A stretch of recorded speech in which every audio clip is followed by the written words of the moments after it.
objects in a row is different from the number of ways you can arrange the same object around a circle.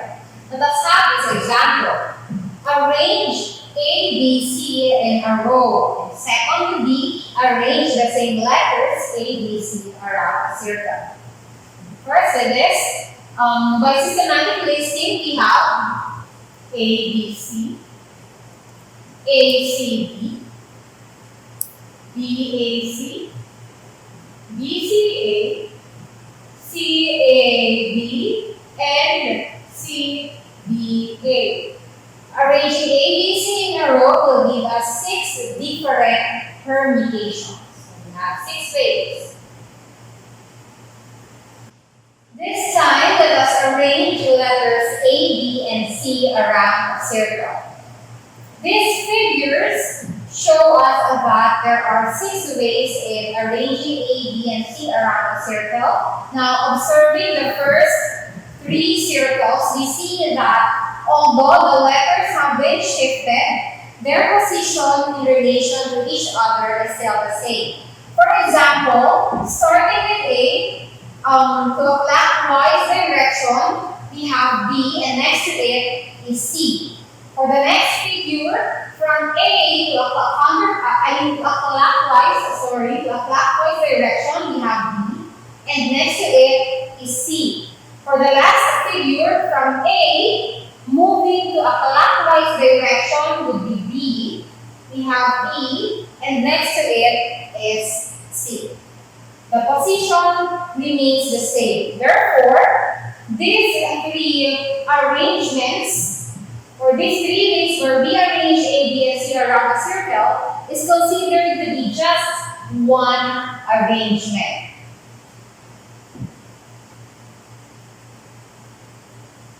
Moving on to the next.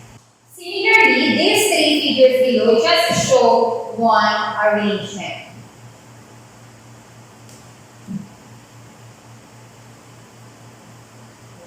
Where, moving to a clockwise direction from B, you have A, and next to it would be C.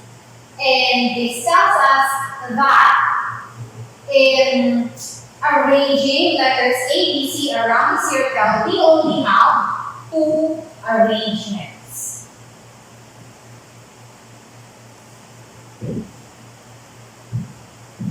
This is known as circular permutation, which is given by the formula n minus 1 factorial.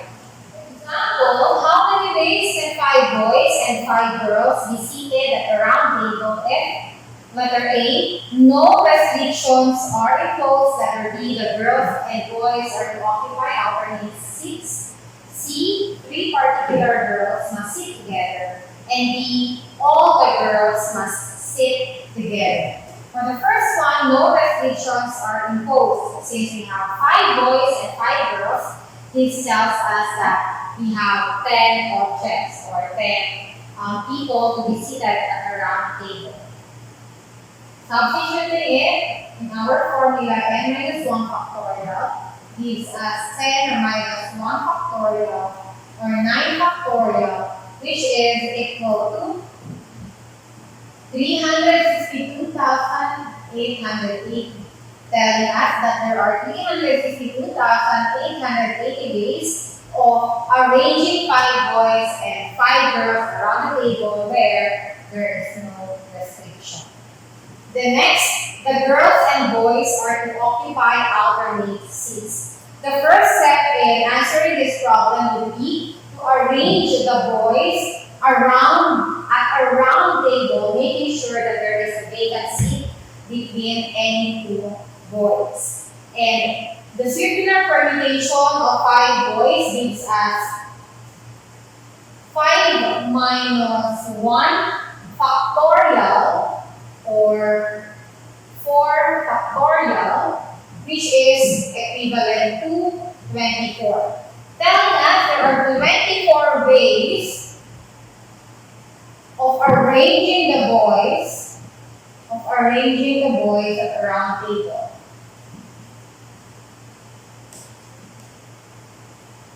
At a round table. And next is we have to arrange the girls to be seated in the vacant seats between any two boys. Now, there is no need for us to use circular or to apply the circular permutation in arranging our girls at a round table because once the position of the girls will be shifted, the person or the boy to the left and to the right of each girl will already change. Hence, we will be using the linear permutation to get the number of possible ways in arranging our girls. Our girls between any two boys. Now, for our girls applying circular permutation, we have 5 factorial, which is equivalent to 120. So there are 120 ways of arranging the girls in a linear permutation, and by applying FPC, we have 24 times 120 equals 2,880. So again, this 24 is the number of ways of arranging the boys around at a round table, and this 120 we use the formula for the linear permutation in arranging or finding the ways of the number of ways in arranging our girls in this table between any two boys. The product would be 2,880, which then tells us that there are 2,880 ways of arranging 5 boys and 5 girls at a round table where the girls and the boys will be seated in alternate seats. For letter C, we have 3 particular girls must sit together, meaning these 3 girls will be treated as one object, giving us 5 boys plus the 2 remaining girls plus the group of girls, which is equal to 8 objects. Applying the circular permutation, we have 8 minus 1 factorial or 5,040. So these 8 objects can be arranged in 5,040 ways. But do not forget that the girls that we grouped earlier can also be arranged in a row. So we have, for the ladies that we grouped, we have 3 factorial, and that is equal to 6. Meaning, these 3 ladies can be arranged in 6 different ways. Applying FPC, we have by FPC, we have 8 minus 1 factorial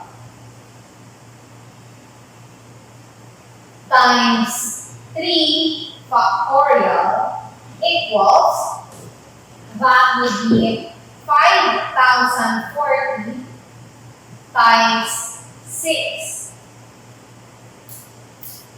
or 30,240. Therefore, we have 30,240 ways to arrange 5 girls and 5 boys at a round table, considering that 3 particular girls must sit together. Let us now have our last example. All the girls must sit together. Now, since we have 5 girls, still similarly, or similar to how we did it in item C, we have these 5 girls will be treated as one object, giving us 5 boys plus 1 group of girls for a total of 6 objects. And we have 6 minus 1 factorial or 5 factorial, which is equal to 120. But do not forget that these girls, the girls we grouped earlier, can also be arranged in n factorial ways. So we have 5 factorial, also 120.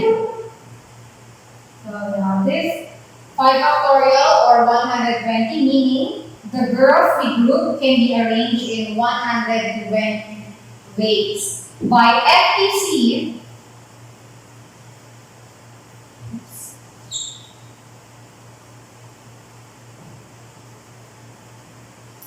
we have 6 minus 1 factorial multiplied to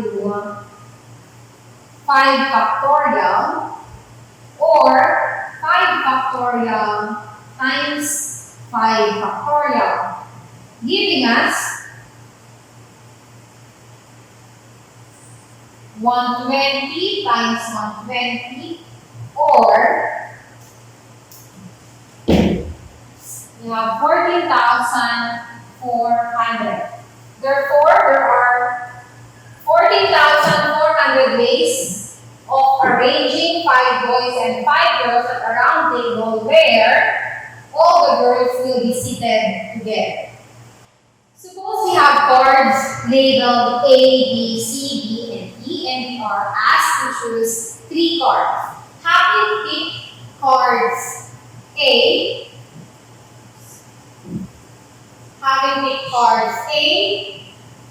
B, and C in succession will not be different from picking B, A, and C in succession.